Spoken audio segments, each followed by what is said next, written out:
Hi guys, welcome back to simplified.tv.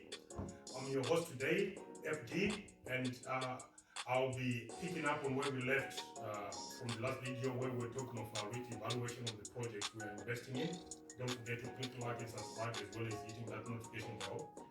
Okay, so if you're new to crypto and you are finding the crypto space and the content and everything to do with crypto very confusing, overwhelming, what I'm trying to bring to the table here is to bring a method that you can apply, if you so wish, to help you to move forward and to navigate the nuances and the complications that might be confronting you whilst you're trying to navigate the space. I did present the 13 elements that we're going to be looking at or scoring projects against, okay? And I also introduced the scale of 1 to 10. 13 elements are introduced when I presented in the last video where decentralization, security, scale, interoperability. About the project team, are they anonymous or publicly, they are available within the public space? What about social media presence? Twitter, Discord. The project, is the project old or is it new? When we say new, is it a matter of months or just 1 year or 2 years? Or if it's old, is it from the beginning or is it from 2015 and so forth? Okay. And then we also look at use cases. Is it just about speculation or the project itself, the blockchain itself is actually trying to solve real world problems, providing real world solutions? And then we also talked about, token allocation, or which is a part of our tokenomics, token generation event, okay? Tokens in circulation, maximum tokens available, and the allocation to insiders, which includes the team, the marketing departments, the advisors, and private sales. Those all impact, you when you're coming to the space and investing in a project of your choice, okay? Guys, again, don't forget to click like and subscribe as well as hitting that notification bell. This will actually help the channel to to share the content with the wider public. Evaluation tool that I'm developing, okay, it's a simple one. It's a spreadsheet, okay. Even that spreadsheet can be reduced to a piece of paper with some lines drawn into it, and then it's very simple, okay. And we're looking at those 13 elements that I highlighted at the beginning of the video, and you're scoring them between 1 and 10. The first one is decentralization. Okay? The first question you're going to ask yourself is, why are we coming into crypto? Okay? We're trying to move away from centralization, from central control. Okay? Okay, so is the project you're investing in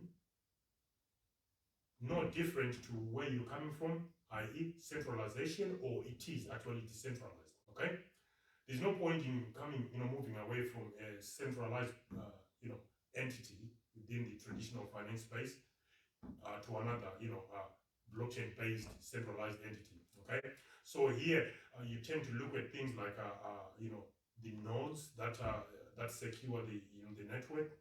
Are they nominated by the project insiders, such as the project creators or a foundation of some sort that actually appoints node operators? And then if you link that to the number of node operators, which is part of the equation, you then realize that the foundation might actually be in control, or whoever is the central entity might actually be in control. Therefore, that project is not fully decentralized. If the nodes, on the other hand, if the nodes that run and secure the blockchain are run by the community, I know there is a debate about how much is decentralization in terms of how many nodes are running the network. That's a discussion for another day. But as far as I'm concerned, if the project is run by nodes operated by the community, it ticks my box. It's decentralized enough for me. Okay. The next one is security. Okay. How secure is the network? Okay. This is a difficult one to evaluate for someone new, but just by searching around for any instances of recent or previous compromises, i.e., has the project been hacked before? Okay. Has it been compromised that people Did they lose money? Okay, that's what you're looking for. Okay, so you start with whether the funds were lost within the last 6 months, and then you go to a year. Okay, and then you're also looking at things like is the project itself, the blockchain, the software running the blockchain, is it audited by a reputable company? There are so many cases of companies just ticking, so-called audit certificates that are not related to, what they are claiming. This is one thing that I'll probably share with you from the medical technology space. Your claim is supported by facts, okay?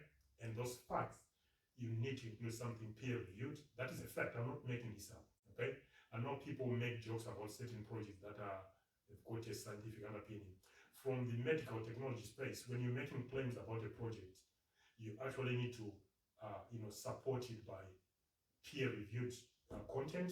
If not, you create your own, but it's got to be seen to be independent, and it is audited, and there are regulators who focus on that. Okay, so if that's where we're going with in terms of blockchain, that should be commended, because you need regulations to weed out people who make claims that are not substantiated. Okay, so that's what you look for. Is the project itself, the software, is it audited? Has it been given a clean bill of health? As any issue that was highlighted during the audit, has it been addressed, and so forth? You need to consider that. Just diving back into decentralization, okay? When you're scoring now, okay, I'm looking at any project with less than 100 node operators, I'll apply 25% of the score. So 25% of the score is about 2.5, because it's a quarter, okay? It's about 2.5 out of 10, okay? Because our scale is 1 out of 10, okay? And then if they are between 100 and 1,000 nodes, I'll apply 50% of the score, which will be 5 out of 10. If they are 1,000 or above 1,000, I'll apply 75. Why am I not going to 100%? Because you can never fully say you're decentralized just by looking at the number of nodes that you're operating. There are other factors at play which are not subject to the to this video I'm doing today. Okay, that's why I'm only stopping for this element, decentralization. I'm stopping at 75%. Okay, the other 25%, if you do your own research, you realize why I left it out. Okay, because that 25% is crucial for you to hand on heart say, now my mind is at peace. This project is decentralized. Next one, security. How secure is the network? This is a difficult to evaluate for someone who is new, but if you do your search on Google and read, projects, white papers, and watch content on YouTube, you may come across, instances where a project was compromised or hacked and investors lost money. So that's what you're trying to understand, you see. People lost money investing within this blockchain. It could be the platform itself, or the DApp being built on it. Okay, if there is an element of compromise, you may want to step back a little bit until you've gathered enough knowledge for yourself to say, I'm going to invest in this project because I think I know everything I need to know and I accept the risk. But when you're new, don't jump in, don't take that risk. Okay, just discount projects like that, even though they are as good as any other project out there. You're trying to mitigate the risk. Okay. So when I'm allocating my scores, I'll proceed on the following basis. I will apply 50% of available score if a project has been compromised before. The reason why I'm not applying 0 or the lowest, which is 25%, is this. If a project has been compromised and the team rectified or patched the issue, it means the team have learned. Okay, they've reflected, they might have done other things, because when you introduce a solution to resolve or to address a compromise, you don't share that with the people who compromised in the first place. They might be ahead of you. So you want to address it and then keep it quiet. Okay? So 50% if a project has been compromised before. No, the project has not been audited and it's not been hacked before. I'm going with 25%. Why? Because there is a lot of unknown within that project. Okay, so I'll give 25% of the score, which will be 2.5 points out of 10. Okay, If the project has been audited and has never been compromised, 75% of the score for the same reason that I gave with regard to decentralization. You can never say so. They might say, "Oh, we were given a clean bill of health, and the past 5 or 6 years they proved that we are a safe project." The fear of the unknown, always keep that in mind. Okay, so I gave them 75%, which will be 7.5 points out of 10. Scale. As the network crashed due to traffic, okay, there are chains that crash as soon as there is an increase in traffic. Others just slow down, but the ones that slow down, it means they are robust. What needs to happen now? They need to bring in scaling solutions. You can do that via layer 2s or increase the block sizes and so forth. Okay, but you need to consider that. Can this chain scale? Because what you don't want is when price is going crazy or is falling and everyone is trying to get out, the project just slows down, which means you all lose. Okay, but believe me, some unscrupulous players might actually use that to their advantage. If the project team is anonymous and they are not credible, they might use that to their advantage, or there might be a button they press to slow the project so that you don't cash out, but they do first. The next one is interoperability. Okay? Can the project work across its boundaries? Can it reach out to other projects and work together and transfer value to and from? It's when I'm looking at that, I'm looking at whether the gaps built on specific projects, whether they can migrate from one chain to another, or they can transfer value, whether whether it's designed within the original software or they use bridges. It doesn't matter. You're looking at whether that can happen. Okay. So how do I score that? The way I score this is, if a project is designed for interoperability, I give the maximum score 100%. Why? Because it's a massive feat. Not many projects can claim that. So if someone has designed that, heads off to them. I'm going all in. I'm giving them 10 out of 10, which is 100% for that element alone. Okay, and then if a project uses bridges, I'll give them 50%. Okay. If they don't have anything else, 0. I'm not even going 25%. What's the point? Because you're not measuring whether, oh, maybe you're thinking about it. No, it's 0 because you're not doing it. So it's only 2 scores I'm giving them. Okay.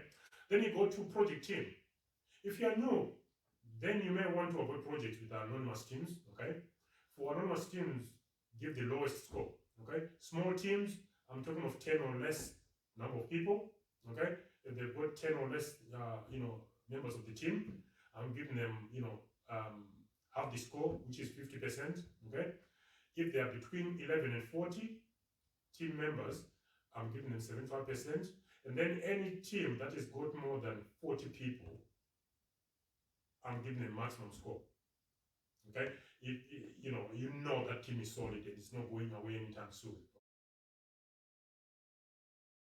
Okay. So I'm giving them maximum anyway. This is at a basic level. Okay. There are advanced elements we can apply to this, but at a basic level, that should help you. Okay. The next one I go for is social media presence. Okay. And I'm starting with Twitter. Okay. So here is the metric is the number of followers. A project with a vibrant social media community usually represents value to the community. Granted, some communities may be full of maxis or moon boys, and there's no substance to that project. It's possible. Okay. Case in point, as majority of meme coins. Okay. But generally, the more the better. Okay. Just beware that in this day and age, we share the virtual space with bots. Okay. So that might also compromise your decision making. Okay. If something seems too good to be true when you're on social media, it probably is. So if you see a project that was only launched a week or so ago and it's got thousands of followers and people tweeting and the messages is repeated messaging, you know that software doing that. Okay, because people can do amazing things with software nowadays. Okay, so stay awake and be aware. So how do I rate this? Okay. If a project has got less than 10,000 followers, I'll give them 25% score. So it could be 0 to less than 10,000 is 25% full stop, which is 2.5 out of 10. Between 10,000 and 1 to 20,000, I'll give them half the score, which is 50%, which is 5 out of 10. And then above 20,000, I'll give them 75% of the score. Why am I not going 100%? Because there's always scope to grow, right? Because it's more users and more followers and so forth. So they go down straightforward. Okay. Discord is the next one. Okay. Just like Twitter, their project is Twitter presence. Below certain projects that employ bots, this is quite common in these spaces. Same as above, anonymous teams, lots of traffic. If a team is anonymous and there's lots of traffic, how then do you gauge whether one, the team actually exists? You might have a guy working in his mother's basement saying I'm a team of 7 and they're only one. It happens. I've seen people putting videos promoting projects and stuff, and then next thing you know, it's a rug pull. Okay, so be careful, guys. Okay, so on on Discords, okay, I will do the same 0 score if the anonymous team and lots of traffic. I'll just give them 0. Okay, whether it's genuine or not. Okay. The next one is below 10,000 community members on Discord. I'll give them 25% of the score. Between 10,000 and 1 to 20,000, I'll give them 50%. Anything above 20,000, 75%. Same as on Twitter. Okay. Of the project, age of the project. This must be considered alongside other factors such as visible teams, social media presence, a feasible roadmap outlining the project's plans. Some projects will have a roadmap that only covers a few quarters or a single year, and you're thinking, I'm investing for the long term, and you're only planning as a project, you're planning for 1 year or 6 months. That's unacceptable. So if you're new, you need to stay away, or you may want to consider staying away from that. And then when you're well versed within the space, you may start experimenting with different things. But when you're starting up, try and stay away from that, okay? So I give maximum score to all the projects, okay?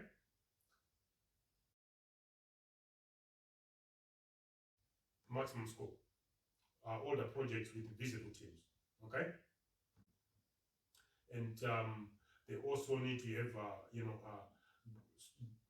the highest social media presence and solid, roadmap that goes beyond a few quarters or just 1 calendar year, okay?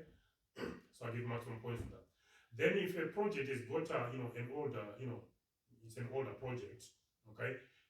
But they also have a solid roadmap and they've got a social media presence, I may ignore the fact that just on this element 8, I may ignore the fact that the team is anonymous, okay? So they've got a solid roadmap, okay? It's an old project, and they've got a solid, social media presence. I may ignore that and give them, 75% of the score, okay? And then 50% of the score, I'll give it to a project that is older, and it also got a, a solid, roadmap. So, for 50%, I'll ignore the fact that the team is invisible, and I'll also ignore that maybe the team is not that strong in social media, or they haven't employed someone to do marketing. They are trying to let their tech do the talking for them. Then for a project that has got just one of the 4 elements, whether the project is old, or it's got a visible team, or it's got social media presence, or it's got solid roadmap, I'll give them 25%, which is 2.5 of the score. Why? They have something, okay, that you can cling to, and it's the minimum. Well, the minimum is 0, okay. If none of the 4 aspects I've discussed under element 8 are non-existent, I just give them 0 points because it's not worth it. Okay. And then I go to point 9, use cases. That these projects strive to solve real-world issues. Okay, I think I touched on that briefly earlier on. Okay, if so, is that designed into the project? Okay, so I've got a project like Ethereum. Okay, it's got the infrastructure. It's designed to support dApps. Okay, that is a use case. Okay, and then you've got a myriad of other use cases where dApps are doing all sorts of things, and even Ethereum itself can be used for, it's a world computer, that's what it is, and it's doing its job. So Ethereum has got a lot of use cases that you can actually review if you want to, but based on what's happening on it, it's got plenty of use cases. They are doing some gimmicky stuff with token ban and stuff. I think is that they're trying to address something that was lacking within the original software, where they went in without a limit on the number of tokens in. Okay, it was just increasing. It was causing a lot of inflation. That's what they're trying to control now. Okay, good luck to them though. I think they're trying really hard. But Ethereum is so big that if anything goes wrong, something goes wrong, the ramifications will be far-reaching. Okay, you look at whether the project has got infrastructural use cases like Ethereum, which supports quite a lot of dApps. Okay, real-world cases like plus infrastructural cases, 75% of the score. Okay, there are quite a lot of these. Are there any dApps of not built on the project infrastructural use cases? That's what Ethereum is, and are in quite a lot of layer ones. Okay, and then you've got real world use cases plus infrastructural use cases. So this is not a combination. I'm now trying to allocate a rating of the project. If it's got infrastructural use case is most layer ones have. Okay, and then it also have real world use cases, which by definition derived from the dApp being built on it. I'll give it, the maximum I can give it 75%. Why? Because there's always more to go. Even in Ethereum's case, you can tell there are still issues, there are still issues around scaling, the cost, the gas wars of 2021, 2022, and also, staking, move away from environmentally damaging, proof of work to environmentally friendly technology, which is proof of stake. So those are things that Ethereum is trying to address. So at this point in time, it's not 100%. Okay, that's why I'm giving 75. Okay, and then if a token is all about price appreciation and speculation, including banning mechanism to reduce total number of tokens, it's a no-go, zero score. The tokens issued at token generation event. Was it the maximum available? Was it a significant percentage or a small percentage? Okay. If it was a significant percentage, then you may want to look at the vesting schedule. Okay, vesting schedule is a timetable when the tokens that have been issued at the beginning of or the launch of the project, when they are going to be sold on the open market. If they are all going to be sold at the same time, that will just crush the value of the price of the project. It will just crush. Why? Because it's about supply and demand. The more supply, the less the price. If the less supply and the higher demand, the price appreciates. Okay, more supply, less demand, the price crashes. Okay, that's why some of these projects now coming up with these gimmicky, moves and mechanism to do token bans, and it's all they're scheming to get more value out of the ecosystem, the wider ecosystem. Okay, but small percentage of tokens, a TGE, which is a token generation event, may be good or bad depending on other factors. But for a new entrant, you would want a majority of the tokens in circulation, apart from those that are reserved for farming or rewarding the community, as well as to sustain the project, because you want the project to be sustainable going forward. If a project has got no resources to sustain itself, you might as well just give up and cash up. Okay, this eliminates coin dumping if the vesting schedule is controlled or restricted. Okay, so 75 to 90% of tokens in circulation, I'll give that 75%. That will be a maximum allocation, or to as far as the score is concerned. If a token is got 100% in circulation, or less than 20%, I'll give you 25%. Here's my reason. Okay, you need a project to be self-sustainable. Okay, if a token is got 100%, this is why you end up coming across these silly things where a project will have a fuel. I think there's one theta and theta fuel. That's just stupid. One ends up cannibalizing the value of the other. That's what ends up happening. I don't think it's someone trying to address the economics after the event, okay? Because it wasn't focused on during launch. Now that it's been launched, people then think, oh, we need to come up with something to fuel and to pay for gas fees and stuff. It's just ridiculous, okay? So I think you end up having a project with 2 parallel tokens or coins. That's just silly, okay? So I'll give 75% as max, and then 25% for a project with 100% in circulation or less than 20%. Okay, I'm looking at 2 different, polar opposite scales here. Okay, and then any allocation between 21% and 74%, I'll give 50% of available score. This is quite confusing. I'll demonstrate this when I do some examples in the next video. Okay. And then if I go to element 11, tokens in circulation, again, similar to what I covered in element 10, okay? How many tokens are in circulation? If it's 100%, again, or less than 20%, there is a red flag, okay? And so forth. So that has been covered above. You go to maximum tokens available. Rule of thumb is the lower the quantity, the better. This kind of conflicts with the other 2 points, but yeah, okay? Take Bitcoin as an example. 21 million is the fixed amount, which means the value appreciation is designed within the code, within the blockchain's written code, and not artificially added via banning mechanism. Because if people can vote for a banning mechanism, they can vote for other things though that might not want. In fact, we've had cases in the past where certain votes were manipulated by whales because they did not like, they were throwing tantrums and using their power, their assets, the amount of assets they hold to try and crush the little man. So again, if you were to go into decentralization, that might come into play.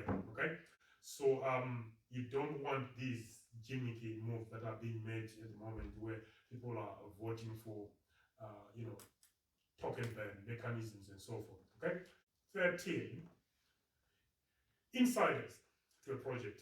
These include the development team, other team members, the private investors, which include seed investors and advisors. At the very worst, as far as this is concerned, you want a maximum of these insiders to hold up to 30%. Okay? Anything else, you should view it as too risky. Okay? So insiders for me, I'll give 100% score if a project is insiders or those close to the project hold 15% or less, I'll give them 100% score. So which means 10 out of 10. Okay? And between 15 to 30% holds by insiders, I'll give them 75%. Between 30% and 35%, I'll give them 50%. Between 35% and 45%, I'll give them 25%, which is 2.5 points out of 10. Anything else is 0. I'm not interested, okay? Because it's too risky, especially if you're new. If you're not new and you're wiser, you may know certain tricks, okay? But when you're just getting started, these are things that you need to consider.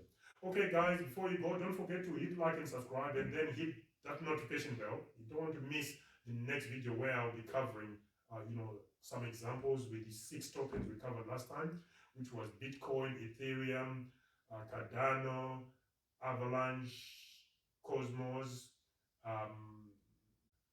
Elrond, and Algorand. They were also included now, okay? So I will do some examples using those projects I just listed that I covered in my previous video to see and to review whether what I'm claiming and what I'm coming up with actually makes sense, okay? Guys, I'll see you next time. Thank you very much, and please do stay safe. Bye.